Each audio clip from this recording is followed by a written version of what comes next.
What about your friends? That's my message title. So, let's see what the Bible has to say about friendships. In Proverbs 12:26 NIV, it says, "The righteousness choose their friends carefully, but the way of the wicked leads them astray." And in Proverbs 13:20 NIV, it says, "Walk with the wise and become wise, for a companion of fools suffers harms." So basically what that's telling me is that we need to choose our friends wisely. And if you guys know anything about me, when I was in high school, I did not choose my friends wisely. I had done dance and I'd exhausted myself. But when you looked at my group of friends, they looked like they were just a really good group. They came to church with me. We went to youth. But the problem is that they were very two-faced. And so when they would come to church, they were one way. And when they would walk out the doors, they would live a life another way.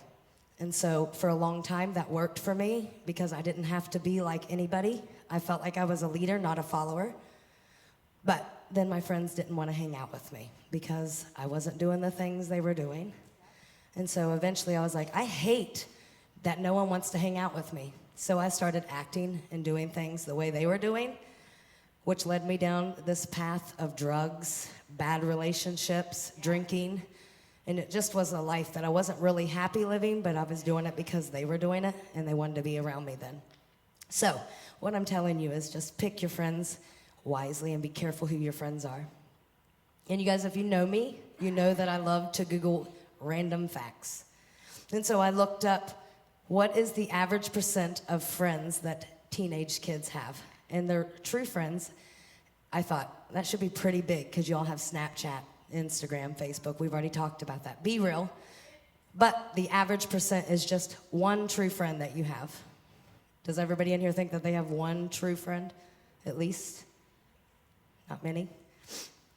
So this really, really shocked me because I'm like, my goodness, we are in a world with all these social media platforms. We should be extremely connected, but we're really not. We're just becoming more disconnected and isolated. And so I want you all to think about your real friends. And I'm not talking about the people who know your Instagram you or the Facebook you or the people that are your teammates or classmates. I'm not talking about them. I'm not talking about the people who get to see the perfect you. I'm talking about the people who get to see the real you. And this real you is just who they get to see. So hold on, I'm gonna go back. Let me backtrack a little bit. Because you know how we put on masks? And so we act like we're all happy all the time when we're really not. Like I know that sometimes you could be driving to school with your mom and you guys are fighting. But no sooner than you hop out and you slam that door, you're like, "Hey girl," and you're like happy. You're really not. You just were literally fighting with your mom. Can you relate to that? Because I've yelled at my kids to be like, "Micaiah," because I do sometimes. And then you get out and you're like, "Hey, Gideon." And that's not, so you're fake. You're fake.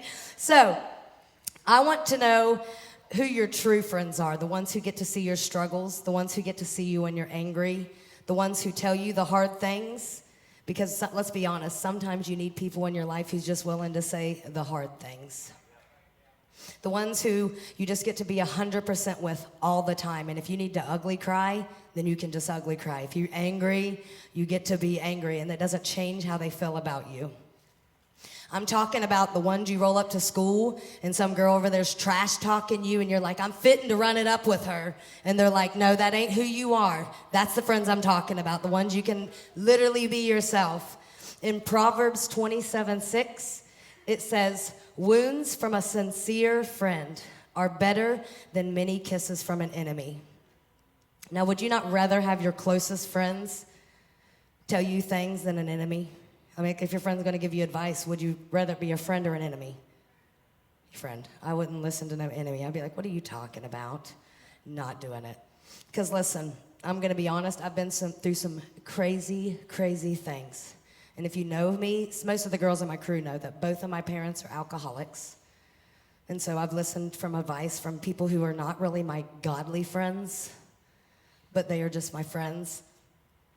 And then I'm like, I'm not going to take that advice. What is that? But if Debbie and Pastor Heather or Dakota would tell me something, it just hits different. And so then I'm like, that makes sense because they're going to use the word to guide me in the situation. I need to switch pages, sorry. Because sometimes life gets really, really hard, and you just need a friend that you will just listen. And sometimes they will just say, hey, this is not how it should be. Because if you don't have those kinds of friends, you'll end up feeling lonely. And I know a lot of you are like, I've got my boys. Or you guys are like, I got my besties. But that's not, I'm asking you, who are your godly friends? Because some of you have ride or die friends. And so when you're ready to fight, they're going to be fighting. And they're going to get out their, let me see this. They're going to get out their phone and they're going to be recording, hyping you up like, come on, Nani. Like that. Or some of you might be that friend who's like hyping that girl up, like, come on. But that is not the people I'm talking about. So I'm telling you to find godly friends who will point you in the right direction and take you toward your purpose. Because it's so important that we have godly friends to push us to be the best version of ourselves and to keep us accountable. I've had both set of friends, ones who were not really following Jesus and then the ones who were following Jesus. But I'm telling you, the people you surround yourself will make a big difference in your life. That matters. And I'm not telling you can't be friends with people who's not Christians, because I still have a lot of friends that aren't Christians. But as a Christian, we're supposed to love everybody right where they're at. So be friends with everybody, but make sure you have godly friends in your corner. Because sometimes we surround ourselves with people who are speaking against what God has for us. And so, how do you find godly friends? Number one, if you're here tonight, that's called getting planted. And so then everybody in this room, if you look around, look at them all. These are all the people you have that are godly friends, that can point you in the right direction, will always take you to the Word and what God says about you. Number two, you can start serving. How many of you serve here? Do you serve in the church? Most of my closest friends are from people I serve with. So, if you aren't serving, you need to start serving in the church. There's a lot of you who serve. It makes me proud every Sunday to see you all. Also, stay connected. Some of you just come and then you don't come back, but you have to keep coming, because I promise you will make a lifelong friend in here that will point you in all the right directions. So make sure you keep coming back. If you're not coming consistently and this is like your first time, how many is this your first time coming? I promise you. Yeah. Listen, you guys are in good company, so keep coming back, because you will make some connections, because there's some bonds in here that I've watched just grow to a whole nother level, so keep coming back. And then also, how to find you a godly friend, be in prayer about it. Ask God to send you godly people in your life that will lead you right down the right paths. Because this time and day and age, this is a hard time to be growing up, so just be in prayer about it. So just make sure you surround yourself with godly friends or company, because sometimes life sneaks up on us and we go through tough things, like we face death, divorce, bad breakups, health issues. And so it's important that we surround ourselves with people and things who look like him. That's all my message is. It's very short and to the point. Find you some godly friends. Can you play?